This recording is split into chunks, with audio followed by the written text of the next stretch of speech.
All right, we have our ring out of the pickle, and it's beautiful. Now what we need to do is we need to round it up.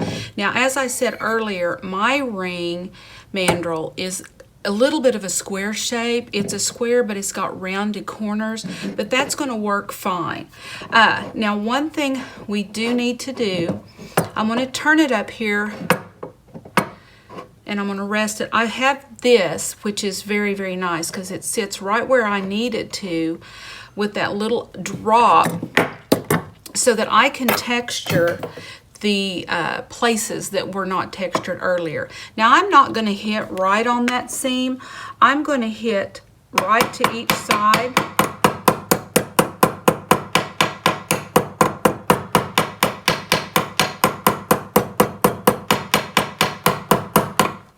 And I'm just barely texturing.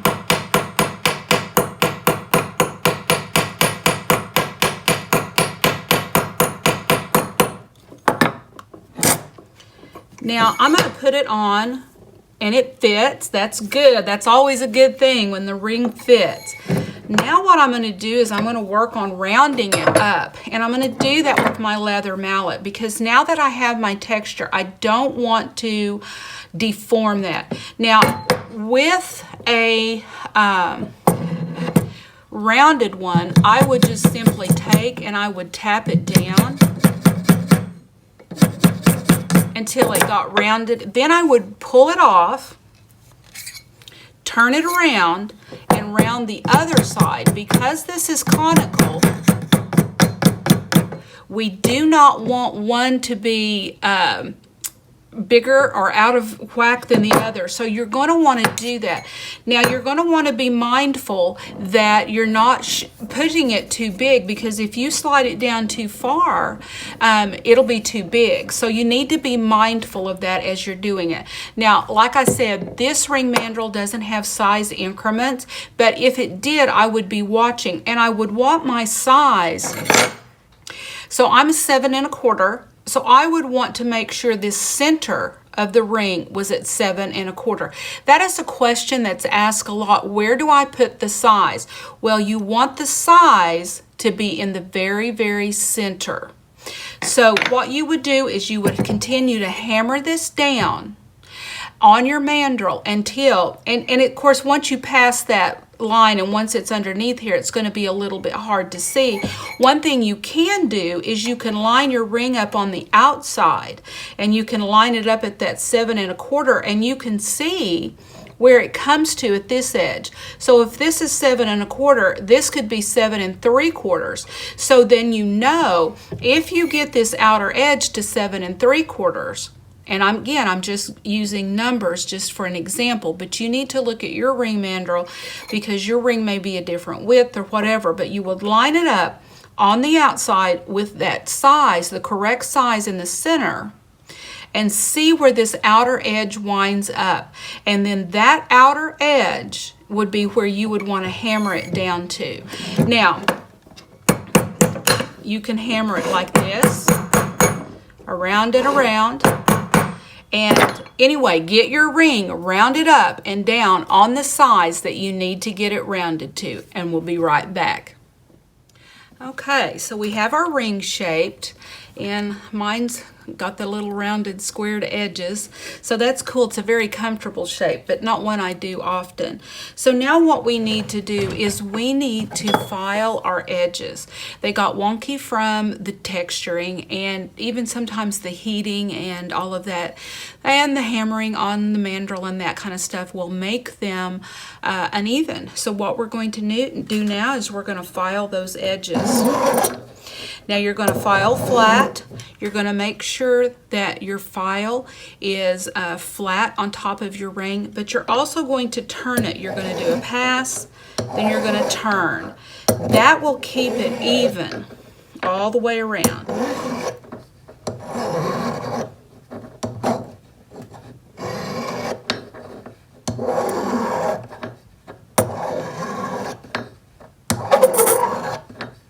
Pay attention to any spots that are not getting touched by the file. They will be dull and flat. They will not be nice and shiny where the file has touched. So pay attention to those areas.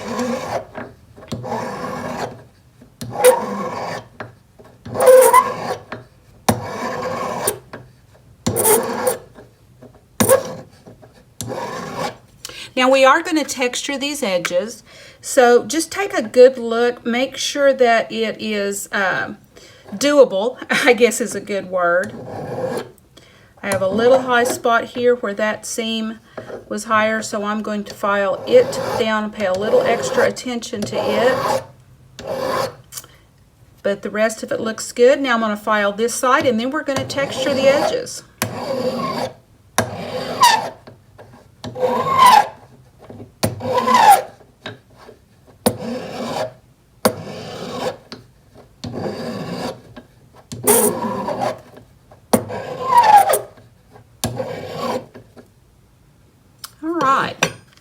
In order to texture the edges, what we're going to do is we're going to set it on our steel block. Now I like to take my riveting hammer. It's got a nice little flat cross peen, and so I simply hold it. You do not need to grip it tightly, and you do not need to hammer hard. Just simply take it and let this edge point toward the center of the ring, and you leave your hammer in the same spot, and you move your ring, you rotate it as you're going around, and you will simply hit that edge and give it a texture.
Once you've made one entire pass around, take a look at it and make sure the texturing is even. You may want to continue to go around it, make sure that everything's overlapped and that there are no untextured areas.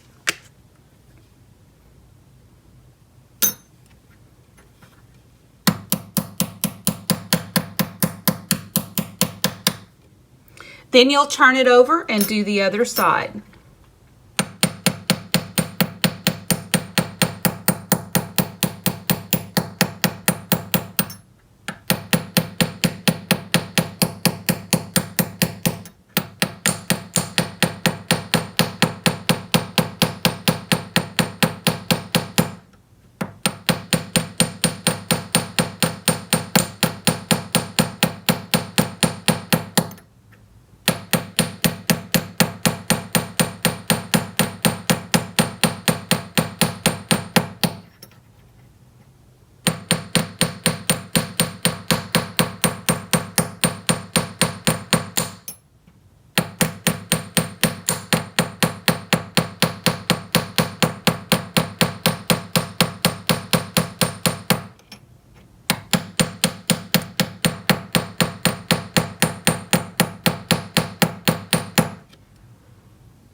Now it is time to polish.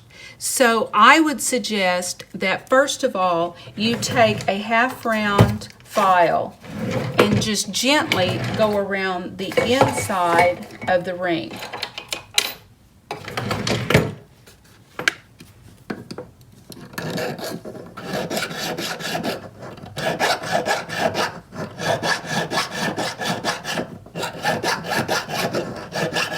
as you're filing, you're wanting to go in this type of a motion, and you're wanting to rotate your ring as you're doing it so you don't get any flat spots.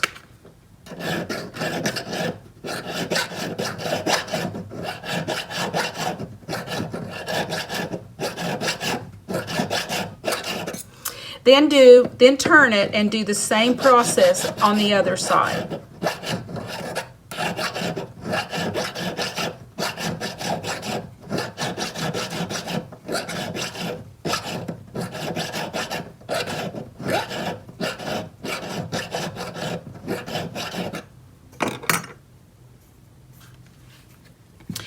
Now it is a good time to use your wheels with your rotary tool and clean it up really well.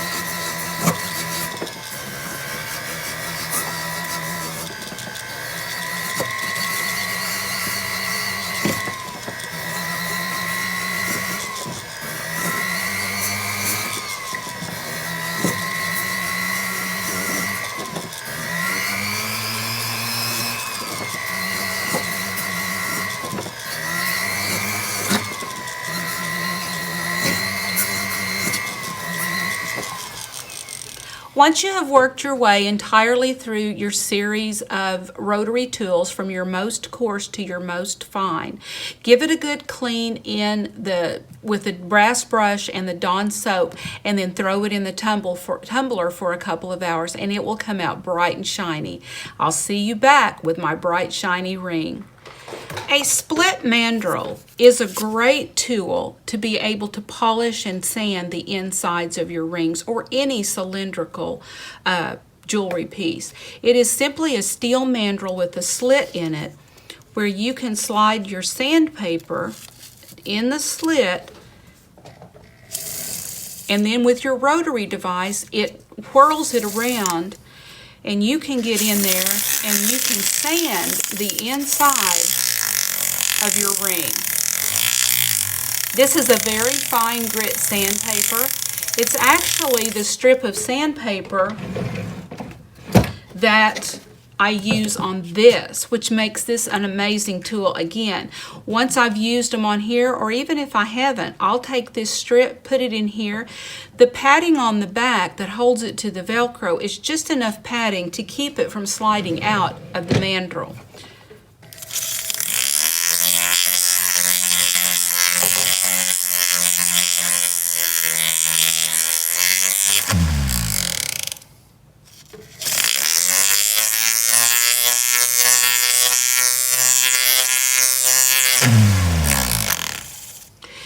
While you're doing this, if you will rotate it a little bit just to grab that very edge of the ring, it will take away that sharp edge that often cuts a finger when it's wearing it. Doing it this way in this rotary type movement, it will take away that sharp edge and your rings will be nice and smooth.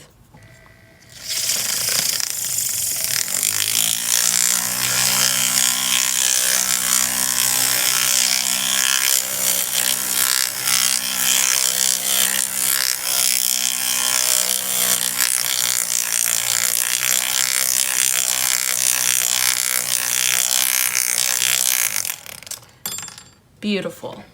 The tumbler will also help with any of those sharp edges, but it won't remove them completely. So it's a good practice to get into to make sure that when you put it in the tumbler, it's as smooth as you can get it by hand, and then it will burnish it the rest of the way down.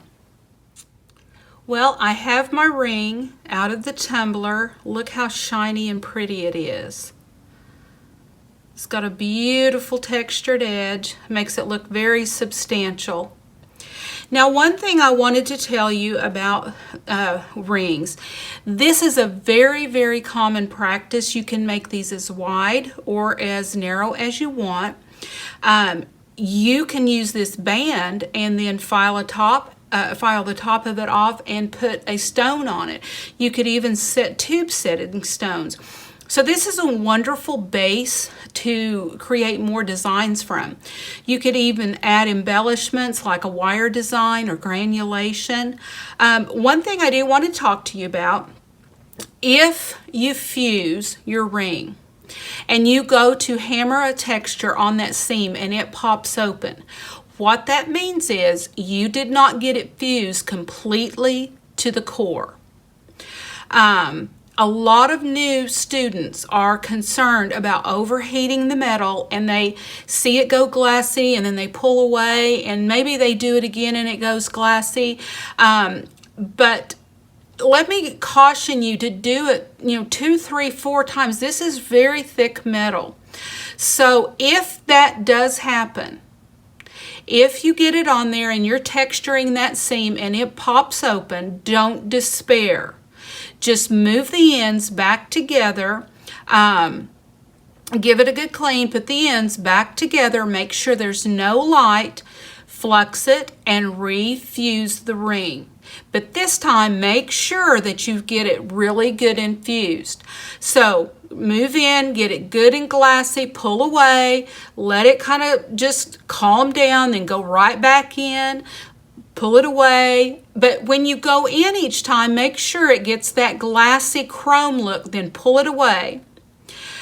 3 or 4 times with metal this thick, and I'm sure that you will get it to the core. So I wanted to let you know that, because that is very common with new students, for them to go to texture that seam and it pops open because it was fused, but the very core was not fused. So I wanted to let you know that's what it is, and it's fixable, and it never happened the first time if you get it really good infused all the way to the core.